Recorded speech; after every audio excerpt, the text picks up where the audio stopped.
So our next speaker is Rabbi Dr. Eugene Korn. He is the former academic director of the Center for Jewish-Christian Understanding in Israel.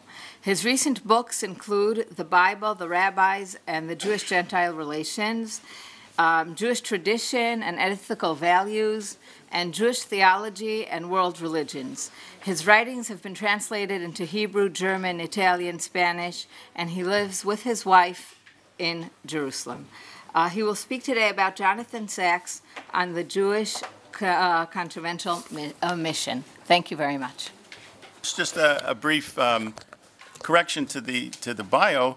The award-winning Jewish Theology and World Religions was actually co-edited with my colleague, Professor Alon Goshen-Godstein. I'd like to thank Bar Ilan and the organizer of this conference, first of all, for inviting me, but more importantly, the conference ensures that not only the memory of Rav Sacks, but thinking of Rav Sacks will be a blessing to both the Jewish people and to the world. In the short time that's allotted, I'd like to outline Jonathan Sacks' understanding of the covenantal purpose of the Jewish people, particularly set against the background of dominant contemporary Orthodox thinking, and comment briefly on where Sacks stands in the tradition of political philosophy. Finally, I'd like to reflect on how Sacks' understanding of the Jewish covenantal ideals relates to Zionism and Israel today. Most of the material I present is culled from Sacks' books, Future Tense, To Heal a Fractured World, Morality, and his address, A Judaism Engaged with the World, when he retired from being the chief rabbi of the United Hebrew Congregations of the British Commonwealth in 2013. It's not my intention to do what most philosophers do today, and that is to problematize and complexify. I mean, it's kind of a sadistic aspiration, but that's what they like to do. My intention is to explicate what Sacks says, and because I'll try to keep to the time limit. We're going to fly at 50,000 feet, so there's a lot of nuance and a lot of detail and a lot of complexity that I'm not going to be able to say, but I invite you to talk to me about the complexity and the nuance that I can't make explicit during the presentation. So there are two narratives that dominate contemporary Jewish self-understanding. The first is what I would call the Esav Sona Yaakov Weltanschauung, and it goes something like this. The world hates us. Gentiles hated us in the past, they hate us today, and they will hate us in the future. Non-Jews are programmed, perhaps genetically, perhaps spiritually, to be anti-Semites. And this reality is a halakha, an ontological truth fixed into the nature of the universe, as unchangeable as Newton's law of gravity. And Jews are forever in peril, surrounded by stronger enemies. Now, given this unalterable reality, survival is the primary and sometimes the exclusive goal of Jewish life. Segregation and withdrawal are the preferred strategies of the day. I'm moving on as you speak. Okay. Okay. And Jewish energies must be overwhelmingly poured into our physical and spiritual defenses. I'm glad that Jonatha, I don't know if Jonatha Reinhold is still here, but he mentioned the Bee Gees last night.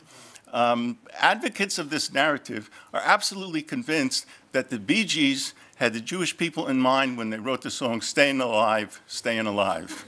Okay? Now, this survivalist hold-on narrative of the Jewish condition prevails amongst traditional Jews. And modernity has supplied much warrant for it. The emancipation opened the floodgates of assimilation and the massive loss of Jewish religious identity. And what the emancipation didn't eliminate spiritually, the Shoah brutally completed by nearly exterminating the Jews of Europe. In addition, for 70 years now, Israel's neighbors have sought to destroy the Jewish state and murder her Jews. Finally, the young 21st century has already shown us that anti-Semitism is an ineradicable disease even in Western democracies. And there are a number of consequences to this survivalist worldview. One, the theology of suspicion breeds the politics of fear, which quickly crowds out reason until nothing is left beyond tribal solidarity, retrenchment, and introversion. Second, it denudes Judaism of any realistic, constructive aspirations for the future. And when substantive intellectual and spiritual goals are absent, teleology is lost.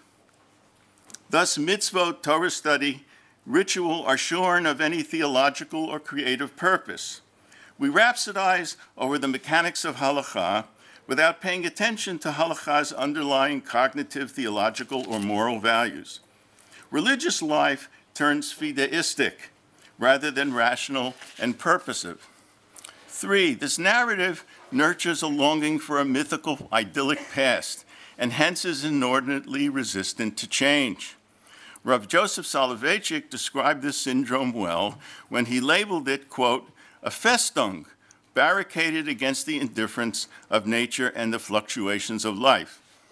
And finally, because substantive goals of Jewish living are ignored, the centrality of the Jewish people that's found in the Torah and in rabbinic literature is often explained by recourse to believing that Jews are innately superior to non-Jews, indeed a separate species of humanity. Now, Jonathan Sacks swam upstream against the Orthodox community by rejecting this fear-based narrative and its characteristics for tactical, intellectual, and spiritual reasons. Nearly all of his writings on the Jewish people and Judaism are suffused with an opposing narrative, one he believed was more faithful to the Torah's vision of the Jewish people and its covenant with God, one more authentically Jewish and spiritually ennobling. Sacks believed that withdrawal from the world was tactically misguided. Quote, segregation is dangerous. When you have little to do with the world, you fail to understand it, and you leave yourself defenseless against this, he tells us in Judaism Engaged with the World. It is also theologically absurd. Why would the creator of heaven, earth, and all humanity be so inordinately concerned with the Jewish people if they do not relate at all to larger creation, or to humanity, or to broader human culture? Can the God of all creation go ethnic? The God of the entire universe cannot be a local tribal God. Most profoundly, however, Sacks saw withdrawal from the world as a betrayal of the Torah's covenant between God and the Jewish people, and Judaism's understanding of the role of the Jewish people in sacred history. He reminded us that the Jewish people as, quote, a people that dwells apart, not reckoned among the nations, is not a blessing, but a curse uttered by one of Israel's foremost enemies. The Torah's vision is more correctly found in Bereshit, in Genesis, at the very birth of the Jewish people. Quote, be a blessing. Through you, all the families of the earth will be blessed. Now, this requires relationship with the world and an effort to influence humanity. So important is this Jewish covenantal purpose that the Torah repeats it 5 times throughout Sefer Bereshit, and reformulated it as a challenge to become a kingdom of priests at the moment of revelation at Sinai. For if all Israel are priests, it can only be the nations of the world that they are called upon to bless. And of course, this covenantal destiny runs through so much of our prophetic literature, where Israel is called to be a light to the nations. Thus, Sacks agreed with the Netziv. Jews were created for the world, not the world for Jews. As Sacks insists in future tense, quote, Jews need the world and the world needs Jews. This personal belief is one of the reasons he so much appreciated the Lubavitcher Rebbe, because the Rebbe also firmly believed this and taught this. Now, this goal-oriented striving for redemption is the pristine original Jewish theological sacred narrative. And despite our often dark history, Sachs taught that Jews must reclaim this authentic orientation from our religious lives and theology. We are called upon to be agents of blessings to the nations over the course of history. God's love of Israel, God's focus on Israel, derives from this overarching covenantal purpose. We are asked to be God's primary conduits of blessing to all God's human creatures. And Sachs is clear about the nature of this blessing that we are bidden to effect. It is constituted in the knowledge of a caring God who transcends nature, and in the ideal society where human life flourishes because persons are committed to live according to the covenantal values of tzedek as justice, mishpat as the rule of law, rachamim and chesed as empathy and compassion, and arevut as collective social responsibility. Jewish participation in this divine project is the most profound meaning of being Mekadesh Shem Shemayim. In, I believe it's To Heal the World, he talks about this covenantal purpose, and the subtitle of this section is called Kiddush Hashem. So Kiddush Hashem is primarily not about dying for God, but living for God by bringing God and divine values to earth, which was the foremost achievement of the biblical Abraham. As Sachs insisted, quote, covenantal Judaism is God's call to human responsibility, to bring the world closer to the world that ought to be, end quote. So authentic, faithful Jews live with the past, but not in the past. We cannot be paralyzed by the past, be it a factual history of persecution or some idyllic illusion. Our hearts and eyes should be directed toward what the Torah tells us ought to be. And here ought surely implies can. Authentic religious Jewish life must be future-oriented. Now, the universality of these covenantal ideals explains what Sachs means when he makes the startling claim, quote, Judaism was never meant for Jews alone, end quote. Our covenantal role is unique, but Judaism's covenantal values are intended for all created B'Tselem Elokim. And how should Jews realize this universal blessing? 3 ways appear in rabbinic literature. One is via theurgy. By living divine values, Jews can effect change in the heavens, causing God to redirect divine blessing back down to Gentiles. I find no hint of this Kabbalistic theurgic theory in Sachs. A second way is through passive modeling. By being models, Jews may inspire the nations to emulate them. This requires no direct involvement with the nations.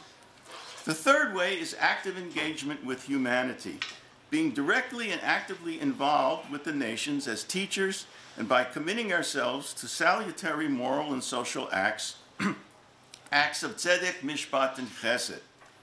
Sachs announced, quote, we are commanded to lead our lives so that we become living tutorials to the values Jews first taught the world, the sanctity of life, the dignity of the human person, the imperatives of justice and compassion, and community as collective responsibility, and the importance of lifelong education, end quote. This is his understanding of the covenantal life that God and his Torah require of us Jews. Now, a central proposition of Sachs was, quote, to apply Torah to the world, Jews must understand the world, end quote. It was axiomatic to him that Jews ought to apply Torah to the world, that is, to human culture and experience. The Torah is not a private esoteric enterprise, and Jews are not meant to be a ghetto people. They are meant to enlighten, to improve, to assist, and to promote human culture as it evolves over history.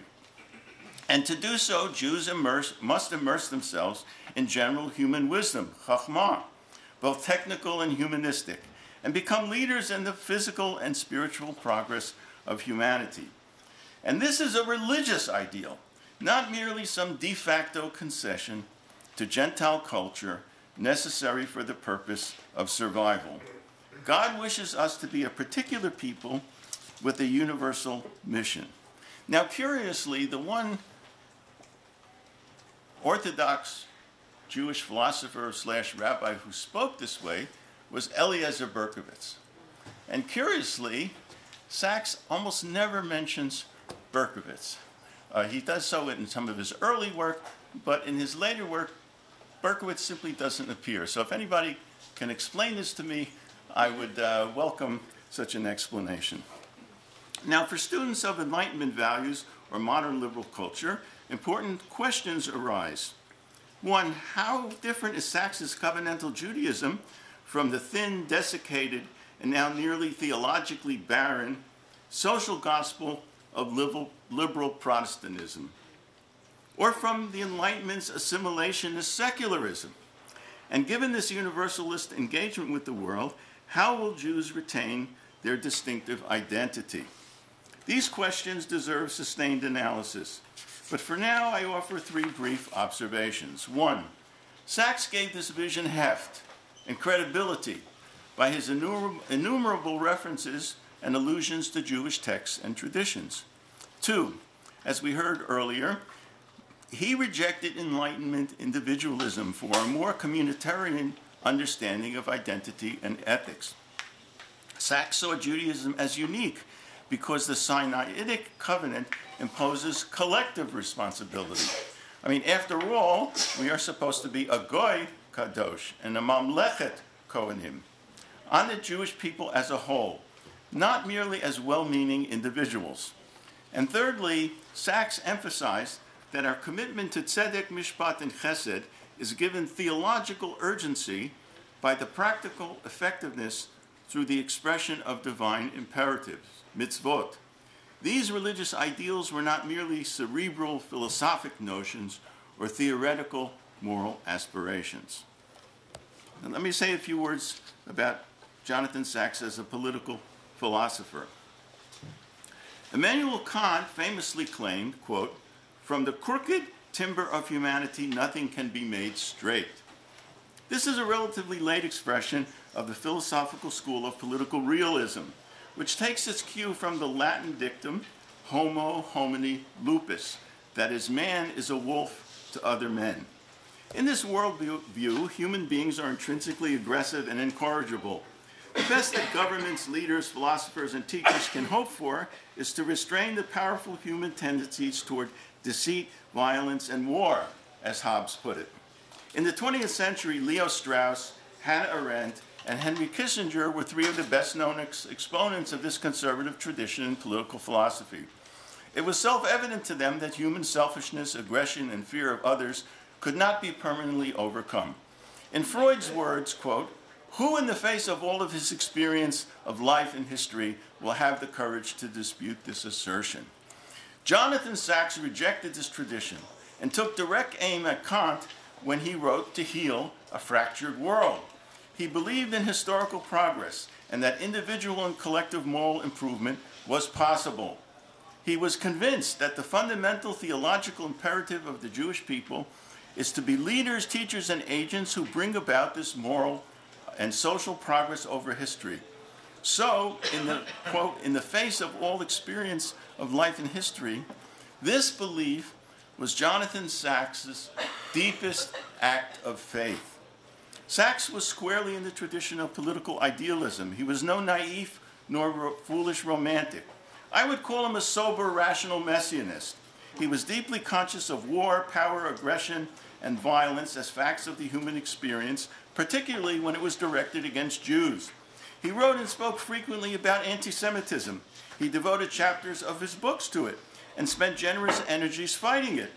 If you want to see one of Jonathan Sachs's finest moments, watch his address to the European Parliament about the metastasizing cancer of anti-Semitism careening through Europe and the obligation to fight it. It's available on YouTube. In sum, Sachs very well understood the threat to our people. He just refused to make a religion of it. He deeply believed that individuals and societies could be educated, could be reformed and civilized and that the Jewish people must be leaders in this moral evolution. As a rationalist, he rarely referred to Kabbalah or mysticism, yet he cited the Lurianic doctrine of Shvirat HaKelim because it laid the theological and metaphysical basis for his belief in Tikkun Olam, which he took seriously, unlike so many of his Orthodox rabbinic colleagues. I would place him in the tradition of Maimonides. Like Rambam, he believed that human beings and human society could be redeemed and approach the messianic ideal, not through some miraculous divine intervention in nature, nor via an apocalyptic rupture or rapture, but gradually, as the product of a long, slow slog, driven by education, character formation, and human cooperation. The Jewish people functioning as leaders of this evolution is the real meaning of V'nivrachu b'cha kol mishpachot ha'adamah. Now, just some reflections on Jonathan Sacks and Israel today. And with this, I'll conclude. The two competing narratives described above relate dramatically to Zionism and to life in Israel. Today, there's a rancorous debate in Israeli culture and politics regarding the nature of Jewish statehood. What is the meaning of the Zionist project? And to what do we Israeli Jews aspire? It is noteworthy that Jabotinsky wrote an essay entitled Homo Homini Lupus. For him and his disciples, including Ben-Zion Netanyahu, the Jewish original sin was not recognizing that the Gentile wolves are always at the door about to devour us. Hence, Jabotinsky's state is all about survival and building powerful defenses to protect us from a rapacious world. Nothing else matters. As Micha Goodman recently told us, Jabotinsky was against all attempts to add additional values to Zionism. For him, the state did not constitute the basis for realizing any higher purpose. On the contrary, the Jewish state as an enduring entity is the end in itself. And not for naught was his name Zev. In contrast, Herzl, at least in Altenurland, envisioned the Jewish state as a kind of Vienna on the Mediterranean, reflecting Enlightenment values of knowledge, freedom, and prosperity, a utopia. And his disciples, like Katznelson, and that even the founders of Hebrew University had a similar dream, to build a country where Jews would live nobly and moral as a spiritual people who would be a beacon to the world. Whether formally religious or not, those founders were smitten with the ideals of Isaiah and Micha. That is Micha, the Navi Micha, not Micha Goodman. One need only go to Hebrew University and read the signage that tells of the vision of that institution. It was to build a light unto the nations. And today, Bar Ilan reflects many of these values. In a variation on the theme, Rav Kook also saw the Jewish state this way. He spoke of Jewish holiness and spiritual perfection that the state would radiate to the nations, being a model and stimulus for the theological and moral development of humanity. So the debate rages on, particularly today. Should Israelis just turn inward and reject mathematics, modernity, and general human wisdom, the way a large segment of our populace lives? Should Israel barricade itself against all non-Jews and be only a refuge from our enemies, real or manufactured? A polity where power and domination rule, where survival and security supersede everything else? Or is there a higher telos to the state, one that lives side by side with our security? Can Israel reflect the covenantal values of tzedek, mishpat, rachamim, and arivut, and safeguard the rights of minorities as the belief in Tzelem Elohim demands? Can Israel be the harbinger of freedom, tolerance, and democracy in the Middle East? Should Israel strive to say something to the family of nations and advance universal human flourishing? In other words, can we help the process of turning Homo homini lupus into Homo homini deus? Not just to ourselves, as Thomas Hobbes thought, but to all nations, as Isaiah, Maimonides, and Jonathan Sacks insisted was possible. If survival and power is our sole paradigm, Israel may avoid becoming a failed state, but it will likely not avoid becoming yet another Philistine state in our neighborhood. Do we accept the covenantal mission that Jonathan Sacks was so committed to, or will we opt to turn our backs on the world and human culture, forsaking the biblical challenge and becoming Kachol HaGoyim.